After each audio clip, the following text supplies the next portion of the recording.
now with a talk from Dr. Shanna McClain, the Disasters Program Manager for NASA's Earth Science Applied Sciences Program.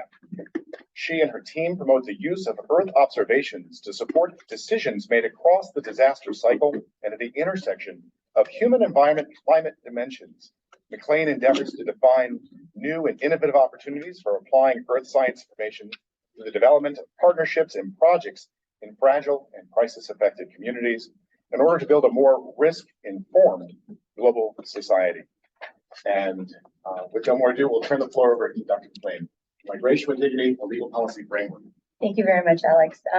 Hello, everyone. It's a pleasure to be with all of you here today. I've greatly appreciated all the energy and interest in the topics that we have, to review with all of you. And maybe similar to what Alex had said earlier, some of what I'm presenting and what Carl will be presenting on is really meant to be a start of conversations. And so we hope as we go through some of the framework and the application and methodologies of the framework that you're inspired to think about what other elements we could be considering, where there are opportunities to grow and what more we could be doing in this sphere.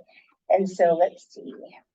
But to start off, and similarly to what Alex had mentioned previously, I wanted to thank all of the co-authors that are with me here today that helped develop the Migration with Dignity framework that I'm presenting on, including my co-author Carl Bruch, Mikiyasu Nakayama, Nico Maikawa, and then the support from the organizations that participated and collaborated in this work. And so it includes the Environmental Law Institute, of course, the Ocean Policy Research Institute of the Sasakawa Peace Organization, but we also had collaboration from the International Organization for Migration and Dignity Rights International. And so I thought I would start off by talking just a little bit about the state of migration.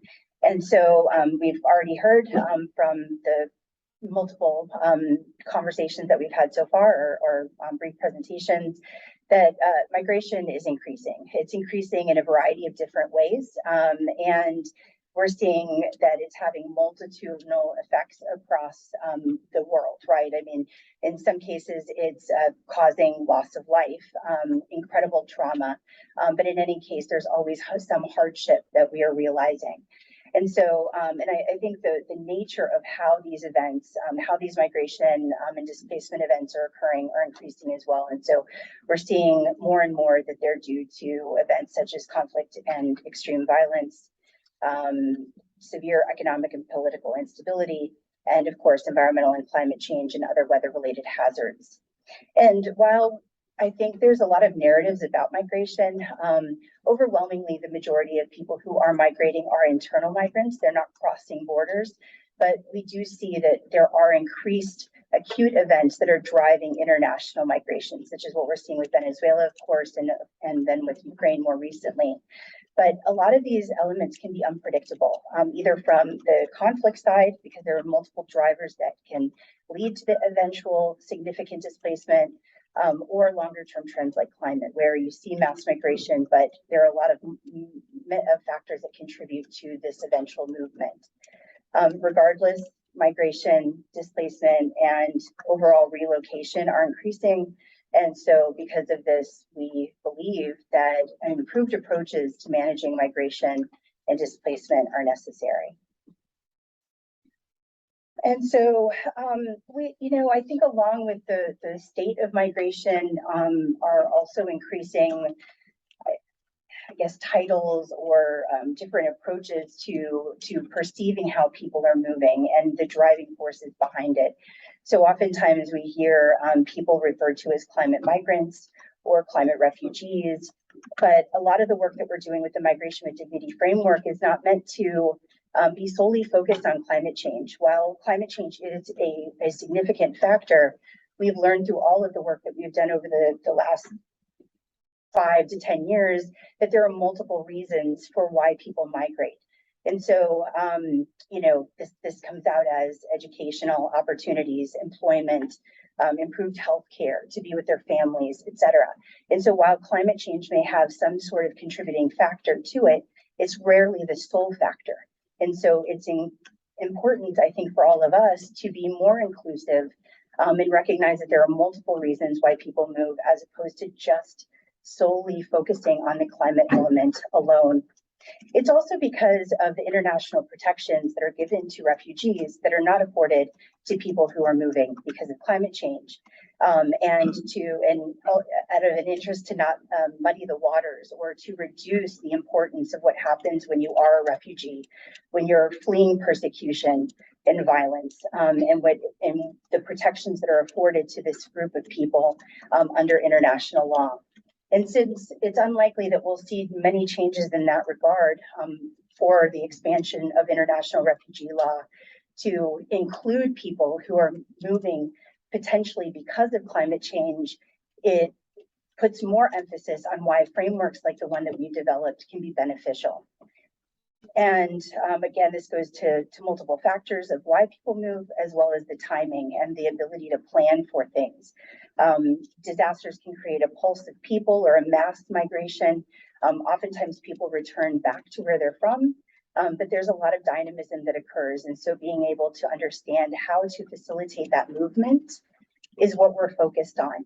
Whereas with refugees, there's a very linear path. Oftentimes they end up in refugee camps. For how long is unknown. It's not the same state of being when it comes to climate change and adaptation towards migration as an opportunity. And so while there's no dignity in being a refugee, there can definitely be dignity in having the opportunity and agency to decide where, how, and when you're going to move. And so from these different perspectives that we've been considering, we worked to build off of a concept that had been coined first by former President Ngozi Tong, former Kiribati President Ngozi Tong, who coined the phrase migration with dignity. Now, there wasn't a significant policy framework that had been developed, but there was a vision in this wording that he had imagined for the people. And this was to empower them to have control over their fate, how they were going to move, when they were going to move, but more importantly, if they did decide to move, that they would be able to have a life that was equal to or better than the one that they had in their home country.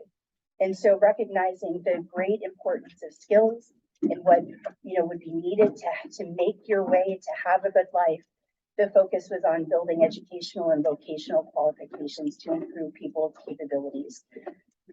And then, of course, I think above all, there was this idea that just because you're using migration as an adaptation mechanism and you're being provided skills and educational opportunities in order to have a better life, doesn't mean that you're no longer have the identity of your parent country, so that you can still retain your cultural identity and your personal identity of self, I guess. And so from that, I would say that we took into account, the state of migration, the different ways that people were migrating that we've seen across our research, and this idea of being able to use migration as an adaptation mechanism, and looked across a variety of international and national laws on human rights and on dignity rights. And so while a lot of what I'm about to review appears in different places around the world, this is the first time that we're bringing them together under the umbrella, not only of migration with dignity, but focus on the rights of migrants as individuals. And I think this is important not only from a broader context, because people are moving for a variety of reasons, but as Professor Nakayama mentioned earlier, there's also the issues that come with different contexts. So there's migration, maybe you're moving because you want a different job, but under COVID, under conflict, in different settings, you're going to see these dimensions play out in different ways. And so the 6 dimensions that we've created for the Migration with Dignity framework, and this is where I ask all of you to think about, are there areas that we're missing? Are there additional considerations that we could have, that we could build together? They are movement, security, equality, basic quality of life, access to services, and civil and political rights. Movement is essentially a key and primary factor. Just having the ability to move above all is one of the things that's most difficult to achieve, but is the most necessary. From an internal migration context, it's simply being able to move from your home to another part within your another location within your country, maybe to return where your homeland was originally, or just move freely within the country. But there's also other contexts of, there's inner conflicts that can happen with poor natural resource management that cause internal conflict. And so internal movement seems so easy, and yet it can be quite challenging for people. There's also the issue of being able to move internationally. I mean, we're seeing again, conflict, poor governance, other events that are driving mass migration, mass movements. And so what does it mean to be able to forge a life in a new country? A lot of different challenges there, not only with just entering the country, but with whether or not you're welcomed, whether or not you're forced to assimilate instead of having your sense of self and your religion and your identity allowed and enabled to thrive and be accommodated in the new country.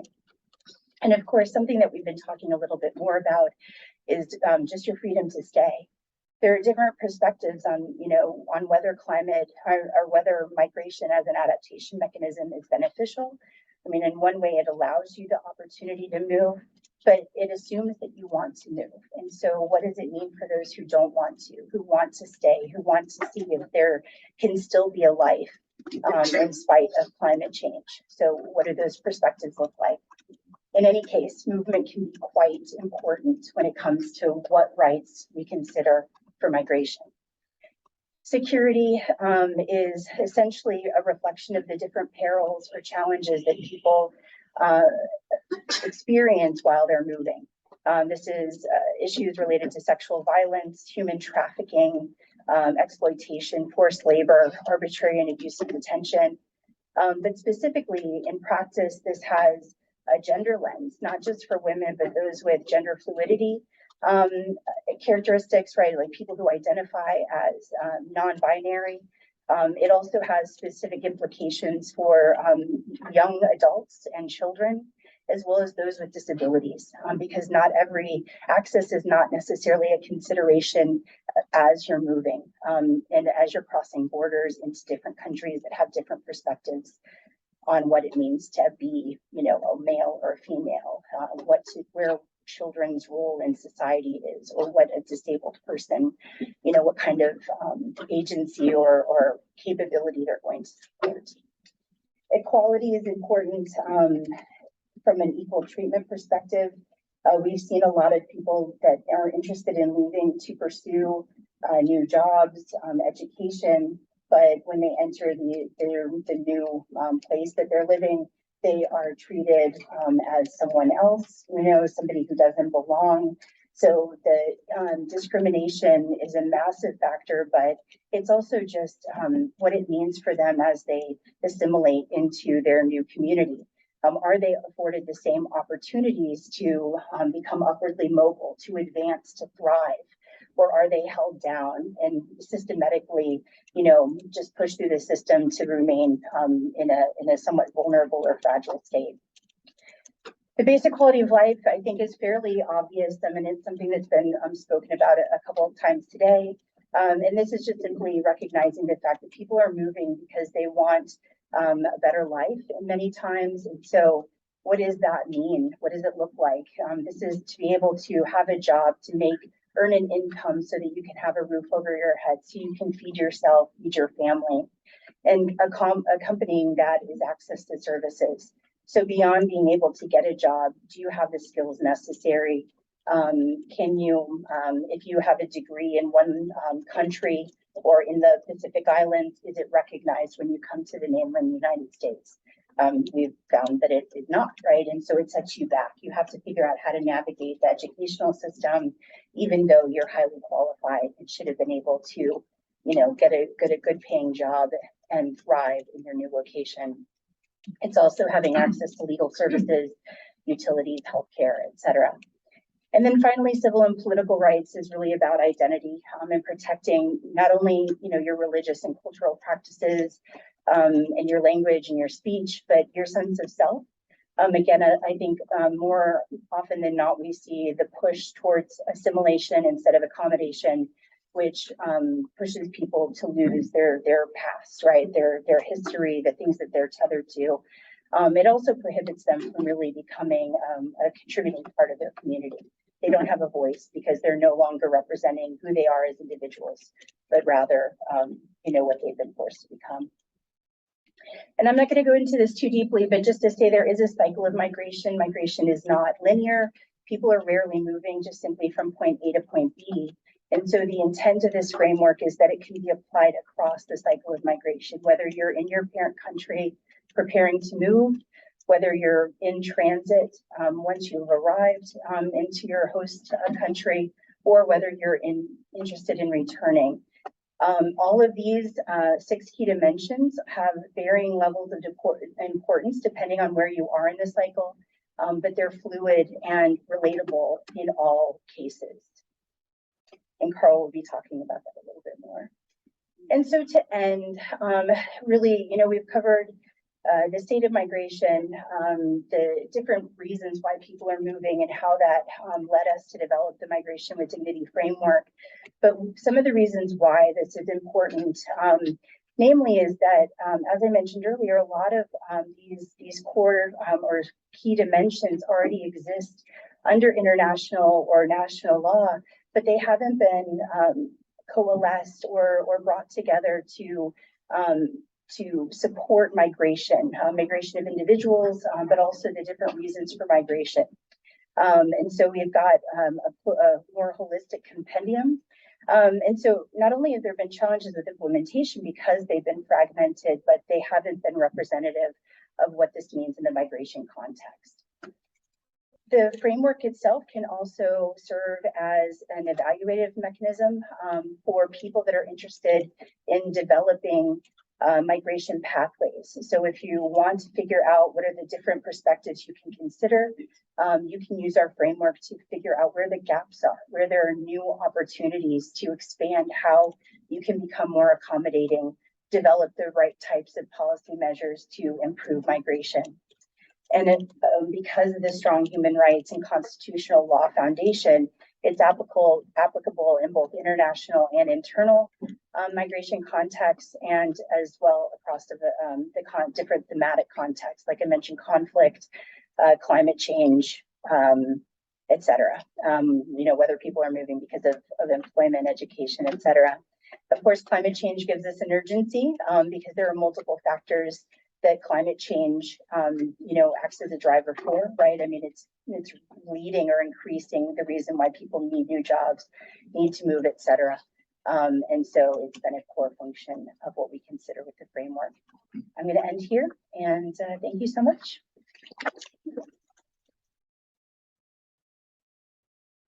Just enough time for 1 or 2 questions for Dr. McClain. Any questions from the room? Yes. I'm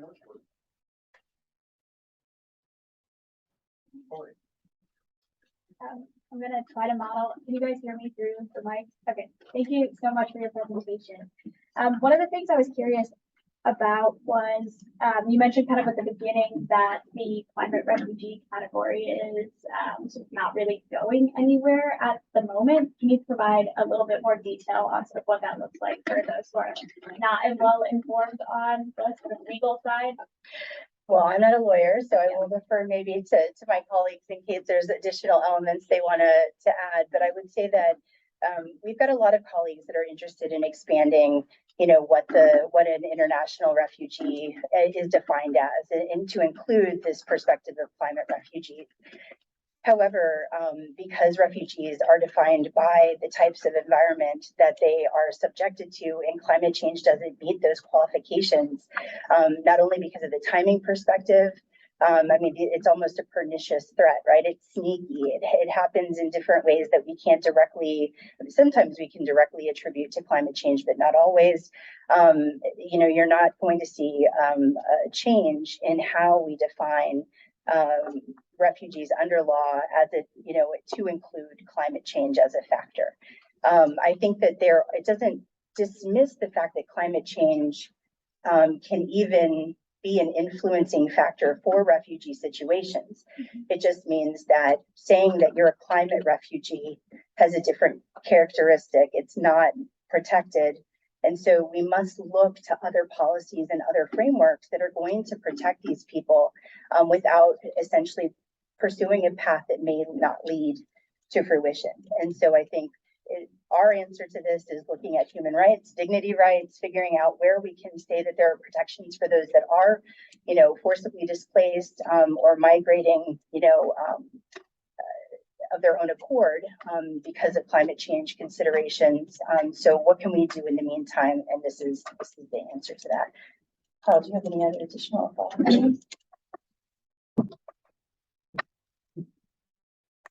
I think to kind of pull out 2 points. One, there have been efforts to try to get a climate refugee convention. That's gone nowhere. So, there's a desire, there are people have tried to get a new convention. And part of it's that the factors that Dr. McClain mentioned around how do you know if someone's a climate refugee and how we're going to pay for this and all that. The second is, can you fit it into the existing refugee convention? And that has very specific language about who qualifies as a refugee. Are you fleeing war? Well, it may be a war that is driven by climate change in Darfur or Syria. But what about all the other countries that haven't yet gone to war? Do you have to wait for them to go to war? Well, yes, that's the problem. War or persecution. And people have said, well, climate change persecutes. Well, it's like, that's redefining persecution in a radical way. Where there is, persecution usually requires intent. I want to persecute this particular group or this particular person. And it's more willful negligence than persecution. So it's hard to fit it into the existing legislation. And then the politics of it are, the refugee framework is already overloaded. We have all these refugees who qualify under the Refugee Convention. We don't have enough money or resources for them. And you're going to add how many 100 million people to this? So there's a reluctance to overwhelm the refugee framework and institutions. So. Thank you, Carol. Thank you. Exactly at 10:30. We'll have time to talk with Dr. McClain and more panelists in the afternoon session. Maybe we should stay on time and track forward if that's okay. But thank you so much for this first thoughtful exchange and wonderful presentation. Next, we have the methodology and application of a migration with dignity framework. Carl Bruch from the Environmental Law Institute. Carl is a senior attorney and director of the international programs at the Environmental Law Institute. He's conducted a research focused on making environmental law work. He has helped countries across Africa, Latin America, the Middle East, and Asia develop and implement laws, policies, and institutional frameworks to effectively manage water resources, biodiversity, forests, and other natural resources. He is an authority on the means to manage natural resources to support post-conflict peace building, environmental governance institutions, and on ways to prevent, reduce, mitigate, and compensate for damage to the environment during armed conflict. Please join me in welcoming Carl. It's a pleasure to be here. It's been a while.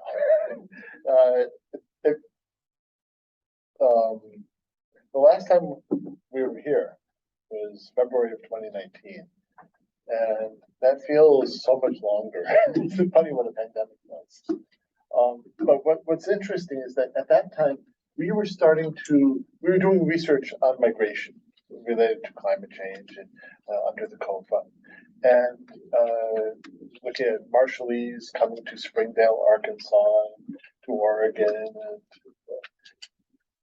what their experiences were. And we came across this theory of migration with dignity. Not even theory, it was an idea. And it resonated. It was like, yes, this is what we're talking about. And we tried to find literature on it. What does this mean? What is migration with dignity? How do you know if you have it? How do you know if you don't have it? What's the legal basis for it? The lawyer in me. And looking at trying to figure out what is migration with dignity, and there was nothing about it. And so one of the things that, what's new between 2019 and now, we have a big picture to go with a lot of these specific experiences, and we're starting to apply that.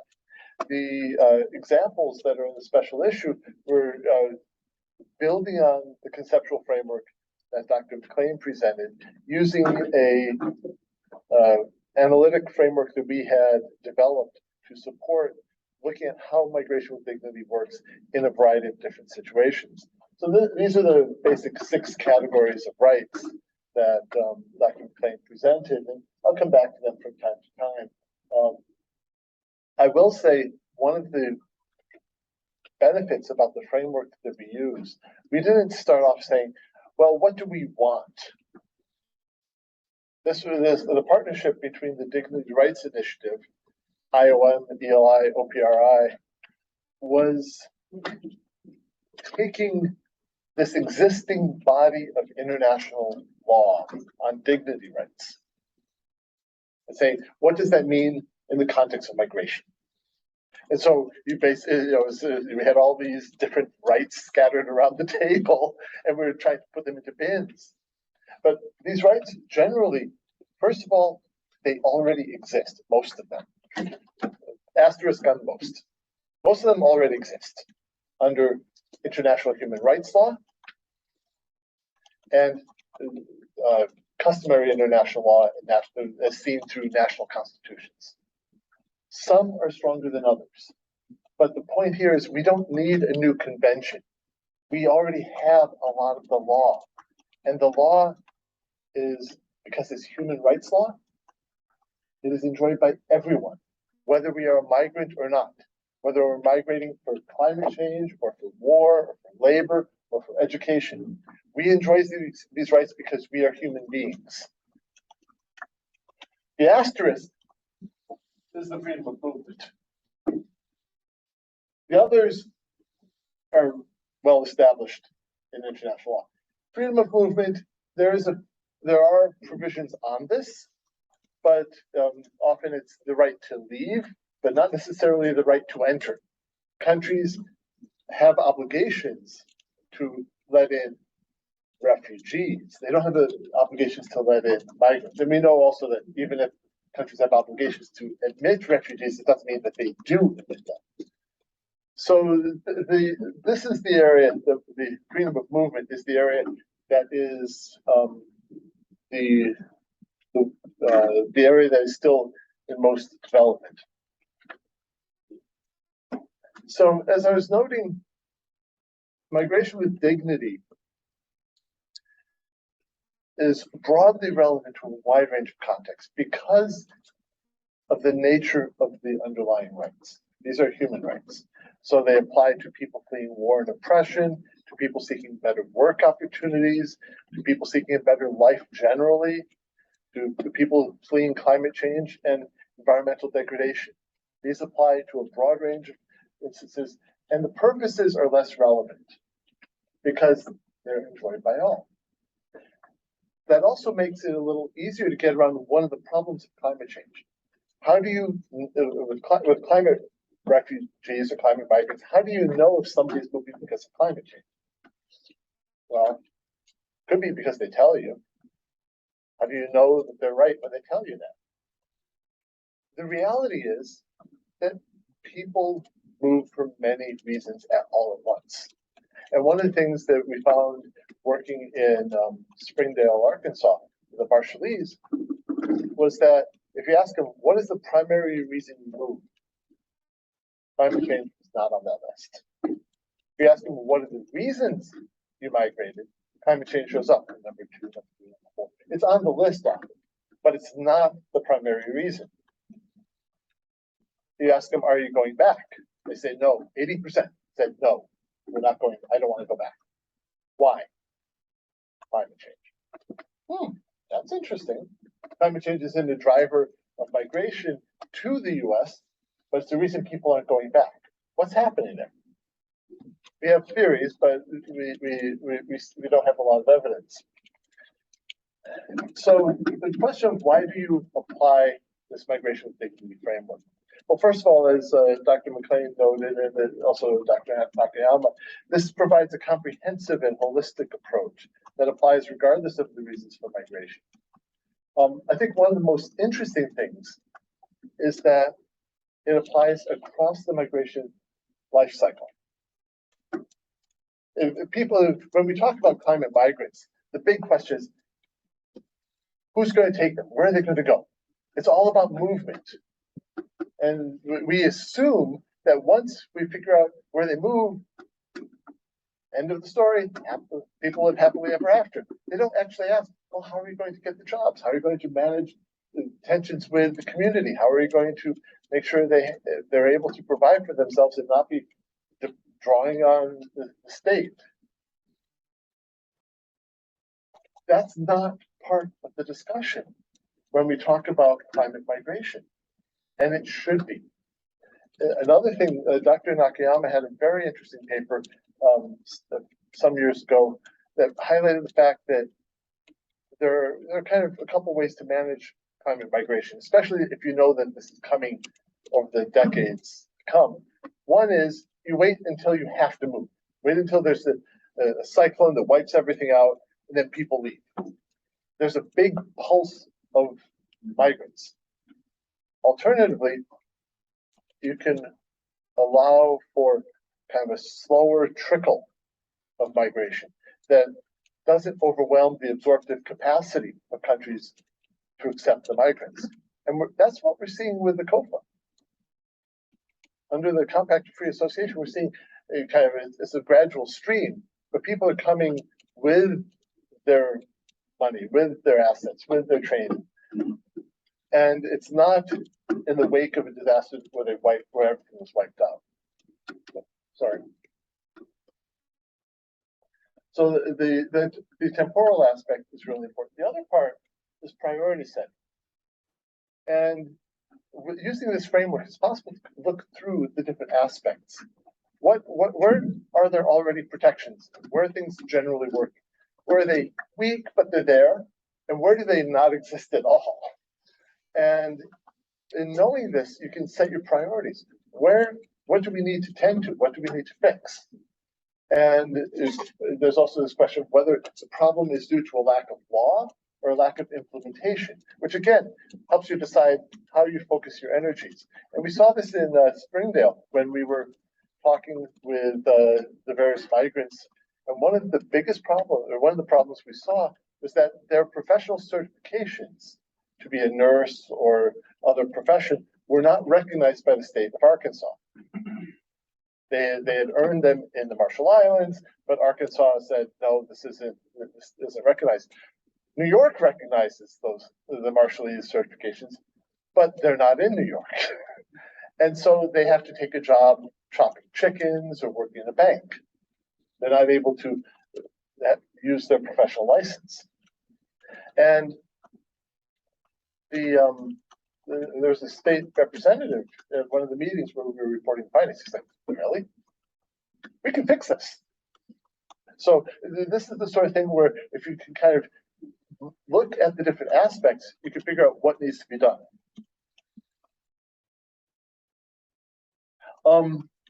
I will say that if you go back to this figure, there's a lot of stuff here, a lot of different categories, and in each category, there are different aspects. You've got the legal aspects, you've got the social aspects. I'll come to those in a moment, but there's a lot of stuff. The reality is that in particular contexts, different aspects are going to be more problematic. So if we talk about Marshallese migrating to Arkansas, freedom of movement, that's not much of an issue because the COFA says you can come and go freely. And so you kind of say, okay, this is part of the framework, but not so relevant here. And you focus on some of the other aspects. So first is the context will determine which dimensions are more relevant in that particular context. Secondly, there may be certain aspects, certain stages of migration that one focuses on more. So for migrant labor, there are often questions about what happens in transit to them. and when they arrive, and their ability to leave and go home. So I alluded to this just momentarily. When applying the migration with dignity framework, we recommend looking at both the social dimensions and at the legal dimensions. And we actually suggest looking first at the social dimensions. Talk to the people. Surveys, interviews, go through your IRB as necessary. But talk to the people in part to figure out what their issues are, because that can focus your research on the legal dimensions. See, well, what is, where people are having this problem? Is it because the legal protections aren't there? Is it because they're not being implemented? Is it because people misunderstand what the legal protections are? One of the difficulties we find is that most Americans don't know what the heck a COPA is. Are you a citizen? No. Where's your green card? I don't need one. They don't understand how to, what is this other beast? And so that can create difficulties in accessing services in some of the instances we saw. So one of the things that we also recommend is be alert to the gender aspects. Don't assume that men and women have the same experiences with with migration. And highlight that in a moment. I will also highlight that the laws, sometimes the laws are enabling. They provide rights.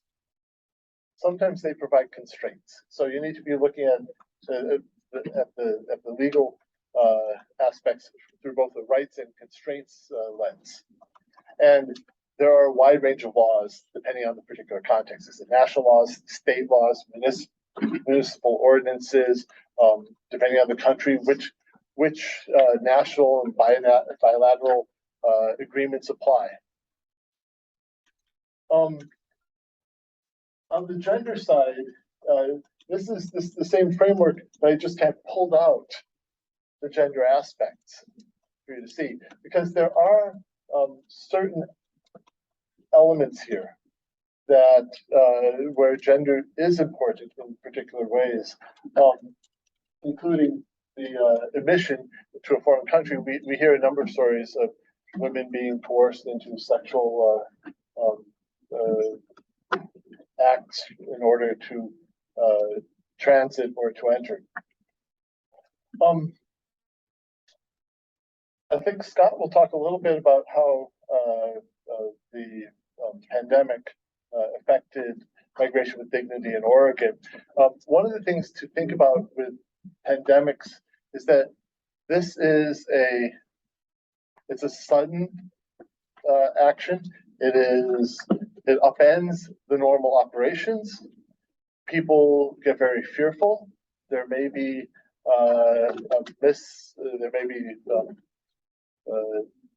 social approbation placed on individuals from certain countries out of anger and fear and everything else.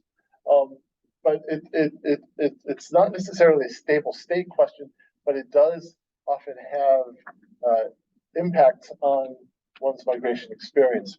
We're also looking at how can a migration with dignity approach help to prevent conflict.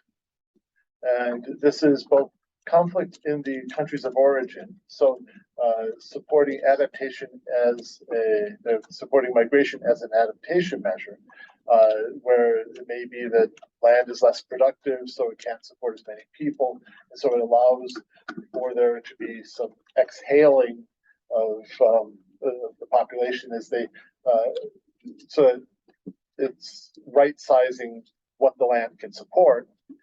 And then also for the new host communities, how do you make sure that the people who come in don't generate new conflicts? Because there are sensitivities often if the host community perceives that the migrants are getting benefits that they're not. And so thinking about how can you use this not only to protect human rights and dignity, but also to manage and prevent conflict. And with that, I thank you for your time.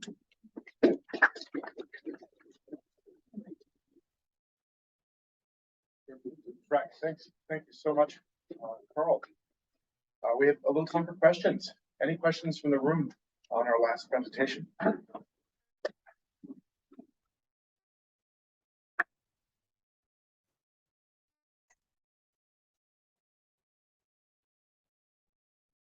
I've got one. If there's while others are thinking, Carl, this question of whether dignity is an implicit human right or needs to be specifically legislated stuck with me, and I think it's going to stick with me going forward in a context, a legal context like the United States, where life, liberty, and pursuit of happiness, for instance, the foundational claim about human rights, is dignity always already implicit, or in a context like a U.S. context, is dignity something that is simply missing for a legal framework? I think so much. For me, that was one of the most a very important pathway. I'd love to ask if you would clarify a little further on the sort of status of dignity in U.S. law.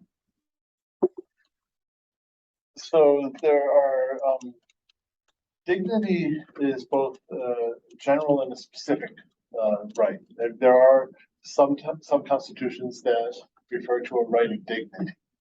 Most of the dignity rights that the Dignity Rights Initiative have cataloged, and they've found this in more than 150 constitutions. So this is widespread.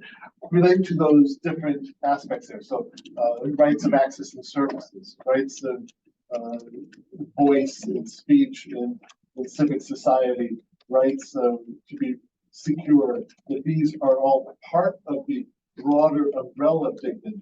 But there are also specifically articulated right to dignity.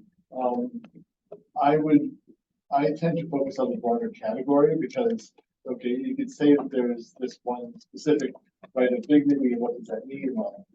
Or you could kind of get into the weeds and then start looking, okay, right to be secure. There are questions about whether it's always followed, but state after state protects human security and the security of the person from arbitrary detention or things like that. So there are these rights are often, I don't want to say universally provided for because they're not universal, but they are widely provided for in national constitutions, including the US, and in international human rights instruments, both global and regional. Thank you so much. Shanna, did you want to jump in? No, Carl, yeah. Please. Oh, okay, great. Thanks so much to the both of you for your presentation so far. I just had a follow-up question. I was curious in your interviews with maybe the COPA migrants in Arkansas. My understanding is that COPA migrants are neither immigrants nor non-immigrants, their own special class. And so you spoke about civil and political rights, but when they're in the United States as FAS citizens, they're unable to vote, and that kind of limits their political voice as well. Did you hear from them like interest in naturalization or interest in, gaining more rights as U.S. citizens, or kind of an interest in maintaining their home citizenship but accessing the privileges that they are able to under the COPA? That's an excellent question. So I think on the nationalization part, I'm less familiar, but I will say that there was a large expression of interest in having more voice in their communities, right? There were a number of, so in Springdale in particular, there are a number of nonprofits that the Arkansas Coalition of the Marshallese, ACOM, was a partner of ours. They do a lot for the community, for Marshallese, but other Pacific Islanders, broadly speaking, in terms of specific protections, like familial adoption is very common, and so, but it's also not quite legal, the mechanisms that they use. And so getting people into school, being able to make those adoptions legal, those are specific opportunities that the nonprofits provide. but there are community engagements that people want to have more control over, whether there are bus routes, whether, there's, parks or access to different things within their communities. And so some of the other smaller nonprofit elements that are, I think, starting to increase are getting more socialized engagements with the Marshallese in various communities across Springdale, so that they can have I think on one hand, so it reduces this idea of the other, so that you don't feel disconnected from your community, but then by reducing that, that divide, you're also allowing them or enabling them to then be more proactive, more integrated, and then, through that, then have an opportunity to speak up and participate. But the voting is an issue, also with their jobs, right? Those that are employed, they pay into our system, but they do not receive the benefits of our system, right? Social Security, et cetera. So there's a lot of question regarding, I would say, marginalization based on that as well, that these are things that need to be considered as we move forward, like with the COFA and other situations regarding migration. I also think there's an interesting question, which I have not, and I don't think Shannon's looked at this much, but not the opposite. I think Scott's chance to look at some of this around what happens to the second and third generation, and more broadly, what happens to the culture and the identity. Because most of the people we were talking to, almost all of them were first generation, and so there's a certain dynamic there. And in the U.S., this is unusual in the world. I have to say this. In the U.S., if somebody is born in the U.S., they're a U.S. citizen. In a lot of other countries, if you see this with the Rohingya, just because you're born in the country doesn't mean you're a citizen. And you can go hundreds of years and you are not recognized as citizens in that country. And Bangladesh says they're not ours. So there are difficulties with statelessness, which I think still need to be resolved.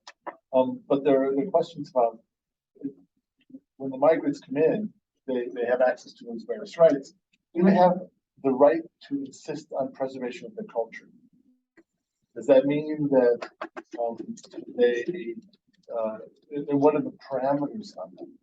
Can they insist that their children only go to a Marshallese speaking school, or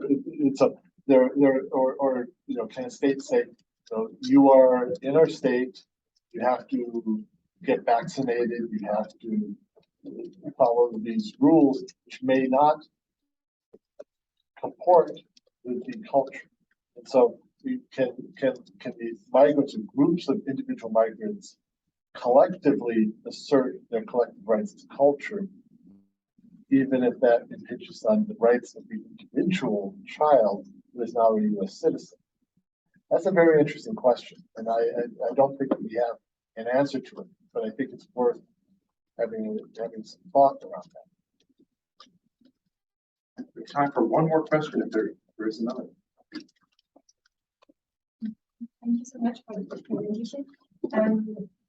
Just because you mentioned that the Climate Refugee Convention is the adoption date, and that you believe that is everything already there, and there's no or maybe everything's because my question is more like how I think there should be more instruments, but it's so difficult to and how can also the implementation for instance, you mentioned also that in the Constitution, but in many it's mentioned the right to dignity, but it's aspirational as well. So the right to the right to dignity in the Constitution. So it is there, written there, but it's more aspirational. My question is more how. So first of all, I would my assessment of a climate refugee convention was not should we pursue one or not. It's just the realpolitik. There's very little desire on the part of the necessary nations to create such a convention. And so the question is, what do we do? And ELI specializes. One of the things we do is we look around and see, well, what are the tools that already exist? How can we use them? And I think there's a lot that can be deployed here. I'm not saying we shouldn't push for a climate refugee convention.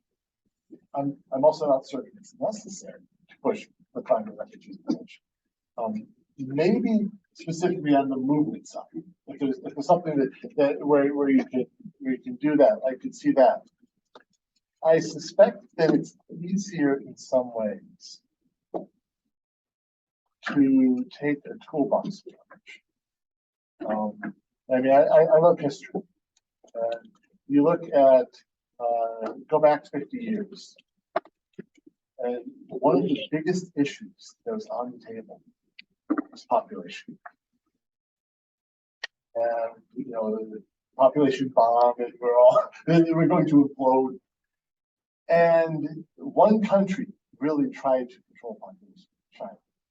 Other countries went, I don't know about that. You know, there was a lot of discomfort. And here we are 50 years later, and the population growth is like, wow, how did that happen? There's no population convention, no overarching agreement, but there are all sorts of these little specific things: empowering women, access to birth control, all these different things that have been done that have, in different ways, helped to kind of bring that under control. So can we do the same thing with climate refugees, climate migrants? Can we, instead of having this big overarching convention, can we use a lot of these very specific tools to try to deal with the problem? It may be conceptually nicer, more logical to have that overarching framework, but maybe it's not necessary. And so one of the things that I'm really intrigued by is because the movement seems to be the biggest issue. I should say it's the issue that is least resolved. One of the interesting questions is, what about the COFA? Are there other things like COFAs, like the Commonwealth framework for the former UK colonies, La Francophonie for the former French colonies? Maybe there are other bilateral and regional frameworks that can help with climate migration without getting the broad universal convention and getting all this money, but maybe there are other tools that we can use here. I don't have an answer. There's more, I've got ideas that we're now trying to explore. And I certainly would not dissuade anyone from pushing for a climate refugee convention. I just think it's a really hard to push. And I would like to see what we can do with the tools that we already have. We're taking Carl. Last presentation of our morning session. Next, we have Scott Drinkall of George Mason University, Migration in the Midst of a Pandemic, a case study of Pacific Islanders in Oregon. Scott Drinkall is a doctoral student at the Schar School of Policy and Government at George Mason University and served as an associate with the Nexite Group. He's collaborated with ELI to support the Environmental Law Institute, to support the development and application of the Migration with Dignity, a legal and policy framework. As part of this global effort, Drinkall has led 2 research projects in Oregon on the migration experience of Pacific Islanders. Previously, Drinkall has advised political leaders on legislation concerning water, land, and ocean resources for the state of Hawaii and served as the DC state coordinator for the 2019 National Geographic GeoB, which is kind of fun. Please join me in welcoming Scott.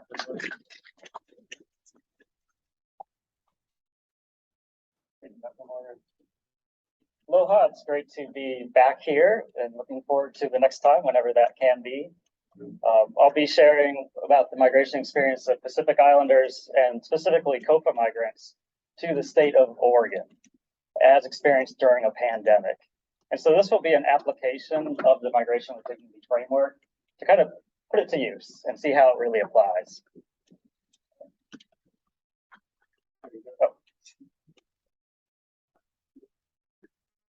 So we know sea level rise is increasing, and Pacific Islanders are affected, as well as all of those in coastal areas. This is a photo from Tokelau, and the banner says, "We are not drowning, we are fighting." And this speaks to the idea of choice or agency and dignity. People want to migrate with dignity, not be refugees.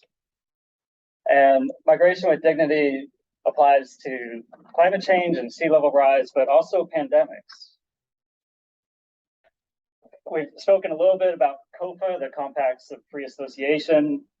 So just for a little background here, these are the three COFA countries: Marshall Islands, Federated States of Micronesia, and Palau. These are former US trust territories. And the COFAs, as we mentioned a little bit, allow people to travel freely without a visa between these countries and the US and vice versa. And they're often framed as maybe reparations or financial assistance programs. At the same time, there's a nuclear legacy of weapons testings in the Marshall Islands. So it speaks to the reparations for that. And one question we can ask is it even sufficient? Is this the right way to think about it? The COFAs also entail issues with national security issues for the US and having defense provisions in the COFA to allow for US military access to this region to the exclusion of other countries. The COFAs are evolving. That's a background to the presentation here, but we'll be speaking more about how migration affects communities and individuals. I'm a geographer by heart, and so you'll see some maps here. This is looking at the COFA migrants to the US and US territories. And darker blue indicate more migrants. You can see the west coast of the US is well represented, as well as the state of Hawaii and Arkansas with the Marshallese community in Springdale. There's been about 100,000 migrants in total. And this data comes from the Government Accountability Office using 2010 census data as well as American Community Surveys. So there's been about 100,000 total, and they're evenly divided between the US mainland and the Pacific region. One of the more popular destinations that you saw on the map is the state of Oregon. And so as mentioned, I've had the chance to work with the community in Oregon over 3 or 4 years now. And so this research builds on that relationship that's been developed. The research questions: how can the migration with dignity framework be applied in the context of a pandemic? And how has the pandemic affected the quality of life of Micronesian COFA migrants? And we saw these 6 dimensions earlier. I'll just reiterate that. That was the framing of the research project, looking at the experience of the islanders in Oregon. Regarding standard of living, that was one of the highlights for how this framework applied in this context, looking at employment and housing, and access to services was also a key point here. And that's speaking to healthcare and education, legal services, utilities. So the goal is to have a better understanding of that migration experience, but also to give voice to those who are actually affected and to understand their hardships, or at least listen, and perhaps think of some ways to improve them. So we used surveys. We had 40 surveys with the Micronesians. So 33 were the Chukis and 6 Pohnpeians, and 1 Marshall Islander snuck in there. They were all first generation, 18 or older. And this was an accessible population for us, and working with our partners at the Micronesian Islander community, they had good access to these populations. We used the network sampling approach too, or the snowball method, where you interview one person and then you ask them, do you know anyone else? And that turned out to be an effective way to attain our sample size. And during the pandemic, we had to use phone or sometimes a video call. The communications would be in English or Chuukese, depending on the interviewer and the interviewee and their comfort and ability. And they were semi-structured interviews.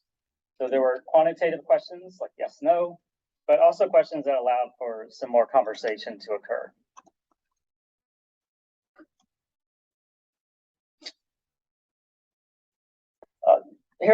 So this is really about people, right? This is the Micronesian Islander community. Some of the members there, it started in 2010. ELI has been working with them since 2018. They have a number of connections with state agencies in Oregon, including the Oregon Health Authority. And during the pandemic, they've grown a lot. They've received a lot more funding. They've had a lot more outreach. And when we started, I don't think there was any paid staff members. Now they have 10. So this has been a really important relationship for us. And here's our sub-research team. That's myself and Jackie Lung on the right, who's the executive director, and Kapiolani Mickey and Sander Wells are part of our research team. This it's from 2019, so we were meeting in person, doing some interview training. So I got some demographic data that we'll go through, and this is for the sample population. And I should say that these results are not meant to be reflective of the broader community, but more of just an indicator of some of the trends. And so it's more on an individual level, rather than to make a statement that this represents the whole community. In our survey, it was pretty evenly divided with male and female, as well as age, pretty evenly distributed there. We provide the option to not say, and you'll notice we use age ranges as well. English ability, and yeah, three options: limited, conversational, or fluent, and also pretty evenly spread out there. Education level, so 78% had a high school diploma or higher, and 43% had enrolled in college, but only 15% had a college degree. So that means 35% of those who enrolled completed college, which is a fairly low number. It's an indicator that other things are at play. And in the interviews, we saw that people were not able to pay the bills and they needed to work. Number of people in a household, and this is quite telling. So among those who had 5 or more in a household, it was 83% of our population here. And there's been some stories in the news about how this might have exacerbated the impact by COVID. And one more here, the time in Oregon. So a range, again, you have a number of people who have been in the state for 10 years and other recent arrivals. Almost all came directly from Micronesia, which is an interesting point. Although 1/4 of the population came via Guam. And so we do see a stepping stone effect there. And 3 came from Hawaii.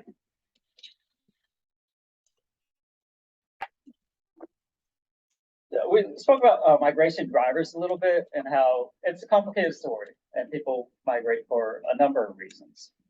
And these are results that we have seen in our own work and in other people's studies as well. It's jobs, it's education, healthcare, and family responsibilities. At the same time, there can be latent drivers too. There's an indication that climate change is part of this conversation as well, but more especially so for not returning. In our survey, people had the option to choose multiple options. It's not just for the job.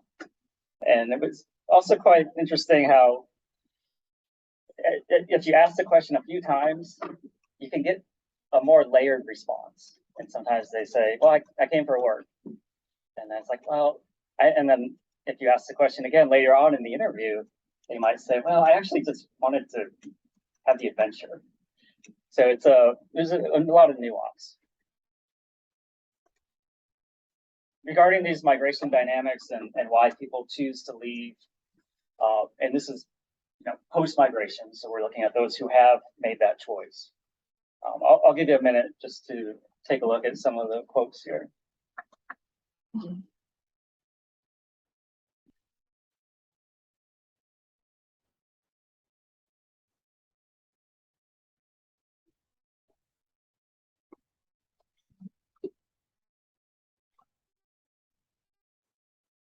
Regarding healthcare, there are in fact 4 state hospitals, I believe, in Micronesia and 1 private hospital, but care is limited, and for more specialized care, it's not an opportunity there.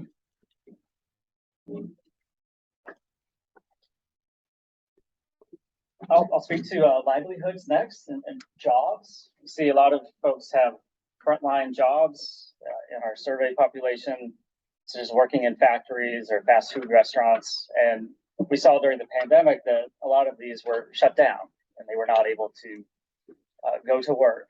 There were a lot of different reasons for job loss to occur.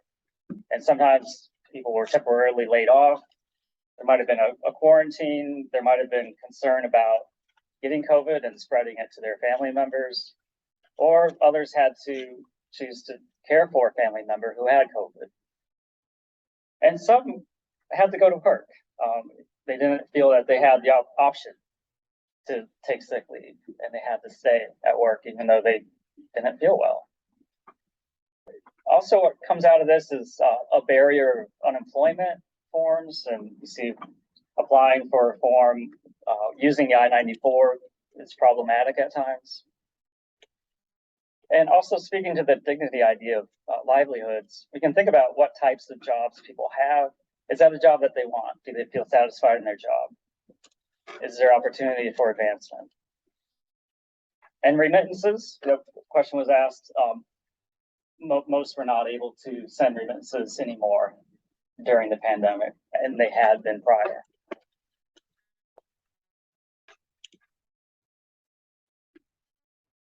And these are some of some quotes that were pulled from the interviews here about their jobs. I'll give you a moment to take a look.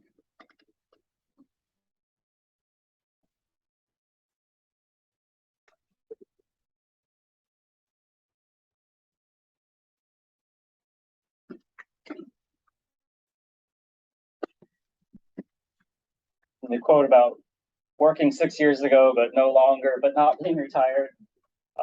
So joblessness existed before the pandemic, of course, too. And sometimes people want to work, but they are not able to for different reasons. Sometimes the services are not available for them to access.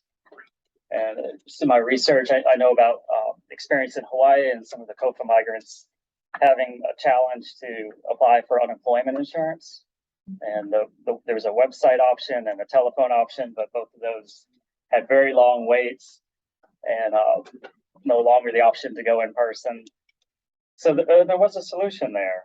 And this web form was created that, by all accounts, is quite successful. And here's a few examples of some questions that we asked on healthcare, which is the next topic here. And and by the way, these questions that were developed were in concert with the Micronesian Islander community to make sure that they were culturally sensitive and appropriate. Have you or anyone in your family lost a job because of COVID? What type of job was it? Have you had the quarantine?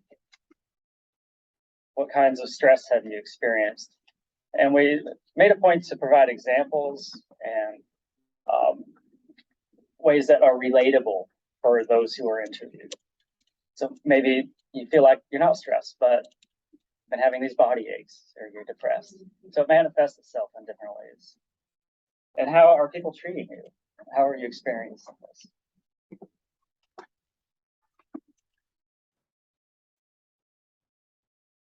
And these are some of the responses here. And some of these are very hard to read, actually. I'll give you a moment.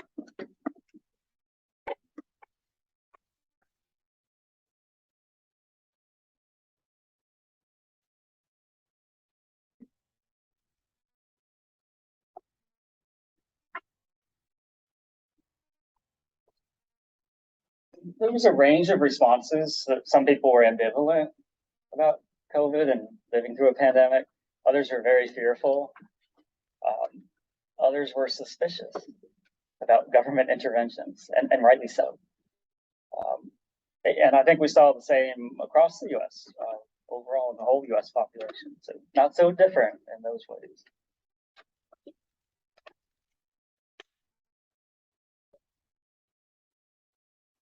A little bit more data. This is an article from the Star Advertiser in Hawaii from August 2020. And the red indicates the percentage of COVID cases for the whole population. So that 27, I know it's cut off at the bottom, but those are among Pacific Islanders. 27% at that time of COVID cases were Pacific Islanders.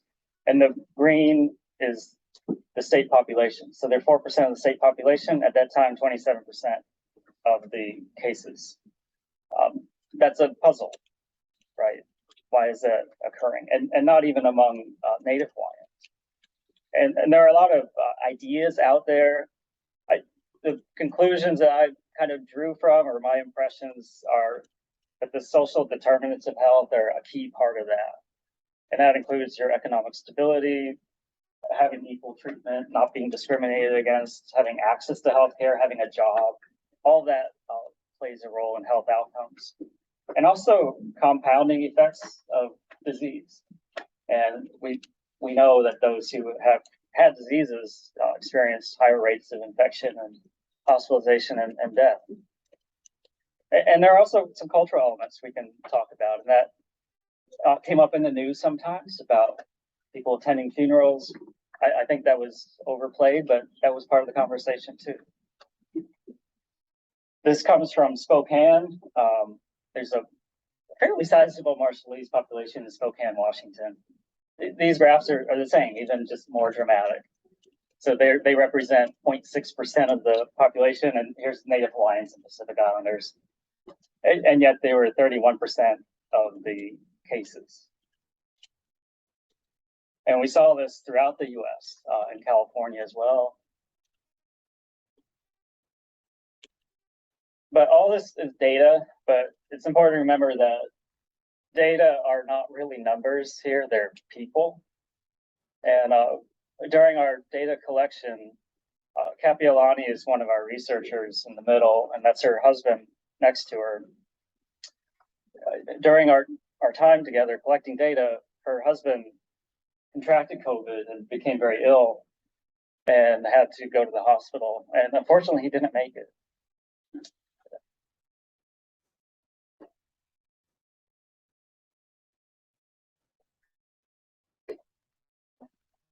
So we'll switch gears a little bit, talking about community connectivity. So a little bit, some more numbers here. And we asked how well you felt connected to the Islander community in your location. And the blue here are those that are prior to the pandemic. So we see 88% of those felt very well connected or well connected to their community.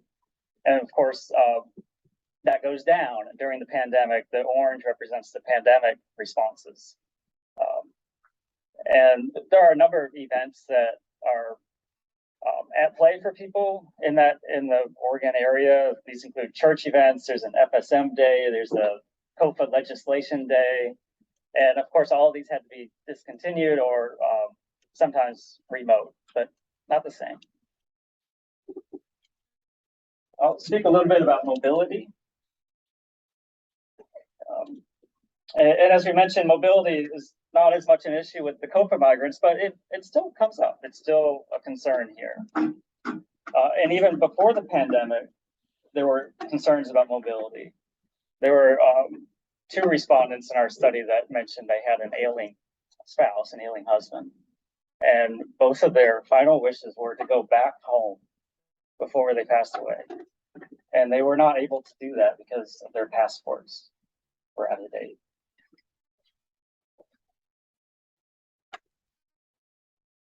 I'll speak a little bit about some of the conclusions here. There were largely 2 camps that came out, and one was the camp that recognized that there are resources out there but it's difficult to access them, or people don't know how to. And there was another camp that did not think there were enough resources, especially during the pandemic. This pertained to getting information about the vaccine and where to get tested. And we saw it evolve through our surveys as they happened over time. So at first, people didn't know where to get tested. Then there was an issue with getting the vaccine. And how do you get the information? Is it through social media, your friends? Is the information accurate? We saw a lot of issues with misinformation or just knowing where to go. And of course, language plays into that as well. This is a clip from the Oregon Health Authority, who has done a really excellent job of acknowledging the populations and the diversity that exists in the state. And so this is their website about COVID, and it's in Chukis, and they have a Marshallese option too. So language has been a crucial concern about how to respond to a pandemic and make sure that people are getting the right information. It's critically important.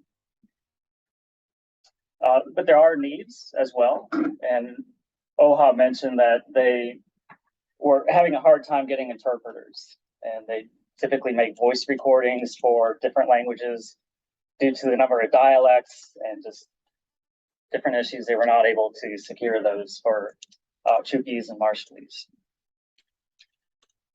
And just kind of another point that was of interest in the Oregon Health Authority of reporting vaccination rates.